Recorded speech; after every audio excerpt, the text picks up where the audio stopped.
¿Qué opina de la separación entre la obra y el artista cuando este último ha cometido actos despreciables e inhumanos?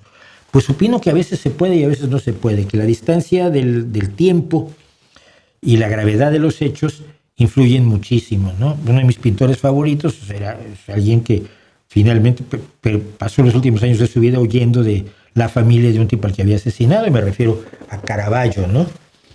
Caravaggio no era buena persona, otros eran depredadores sexuales, hubo ladrones.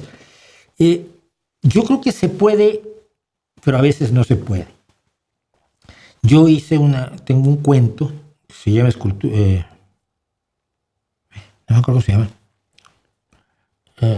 No, Escultura del Alma, Soul Sculpture.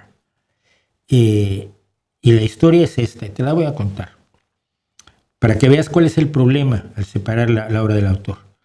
Hay un escultor que está surgiendo por el mundo como uno de los personajes que retrata las pasiones humanas de la manera, vamos, que ni Rodin, que para mí es uno de los más grandes, ¿no? O Miguel Ángel, o Fidias. Y es un escultor maravilloso que hace esculturas en bronce. No sabes que las esculturas en bronce suelen ser huecas, tienen un hueco porque si no el bronce sólido son problemáticas.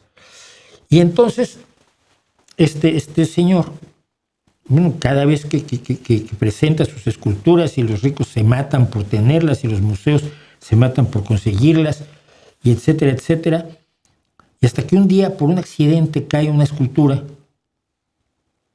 se rompe y adentro hay restos humanos. Y entonces pues, se preguntan si hay restos humanos en las demás esculturas. Y en todas las esculturas de este personaje hay restos humanos. Es un asesino en serie que descuartiza a sus víctimas y las mete. Se deshace de los cuerpos metiéndolos en sus esculturas. Pregunta, ¿es un gran escultor? ¿Puede separar al artista de su obra? A veces no es tan fácil. A mí hay gente que me cuesta muchísimo trabajo y gente que no me cuesta ningún trabajo. Lo ideal es que el artista se acerque lo más posible a su obra si su obra es grandiosa. Beethoven se acerca mucho a la grandiosidad. Bach no hacía otra cosa, ¿no? Por ejemplo, ¿cómo se llama el autor de Oliver Twist? Cuento de Navidad, Charles Dickens, era malísima persona y a su mujer le hizo la vida imposible. Era horroroso.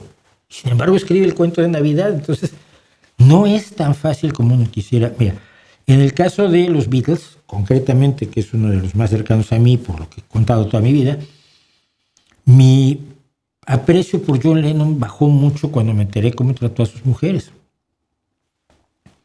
Mucho. Y sobre todo a su hijo, a su primer hijo, ¿no?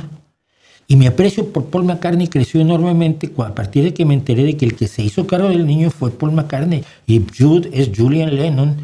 Y a la familia de Cynthia y a Julian, la primera esposa de John Lennon y su hijo, muchas veces quien los sacó les evitó caer en la pobreza fue Paul McCartney. De pronto, lo que yo pensaba que era un niño bonito, pijo, que no se interesaba por absolutamente nada, me pareció más interesante. Cuando me enteré que Blackbird era una canción cantada, escrita para las mujeres negras de los Estados Unidos que estaban en pie de guerra como mujeres y como negras en la época de la lucha por los derechos civiles, pues mi aprecio por Paul McCartney también creció, ¿no? No creo que haya una regla general.